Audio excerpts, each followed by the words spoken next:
You've said you're going to be a separate business entity. Now you actually have to. So all your contracts need to be with the LLC. You have to have a Mhm. business bank account with that LLC. People can't pay your personal Venmo or your personal Zelle to work with you. It has to be extremely by the book in terms of the separation. Yeah, Brian jumped in. It's $400 a year to create or maintain an LLC. You do also have to think about those annual fees, right? In California, our great state, we must pay $800 as a franchise tax fee every year. So at a minimum, you could make $0. You must pay $800 for the pleasure of doing business within the state of California.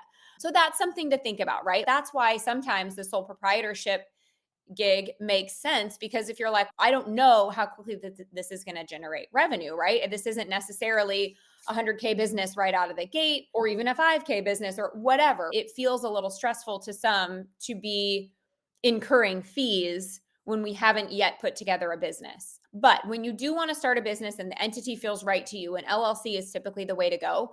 An S corp is actually technically just a tax designation.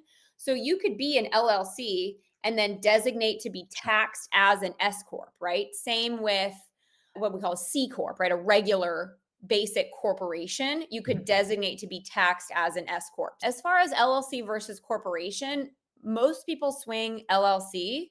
The tax strategies in most states are a bit more friendly. There's a bit more that you can do there, like the single member LLC. And I won't get into the tax stuff because that's a whole separate Yeah. episode.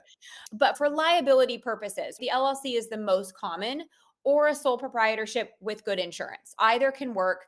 Obviously, the sole proprietorship is cheaper. The LLC is more structured. You can feel out which feels right for you in the beginning, knowing you're not ever married to one thing. You can change as your business grows.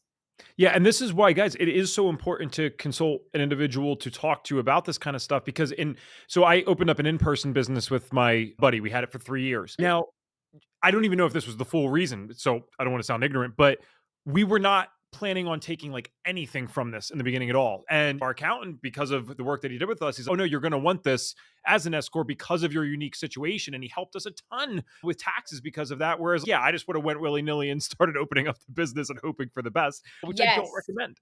So again, ignorance here, but this is one of those topics where I don't know if you relate to this, maybe not. I'm When sure. I am having a topic come up enough and then I can't speak about it, it ticks me off. And I'm like, I got to just dive into it. And I'm never going to know as much as someone like you or an accountant, but it's like hiring a marketing director for your company. If you can't at least speak about some of the marketing lingo, you're going to get screwed eventually because you'll never know if this marketing director is doing the right thing.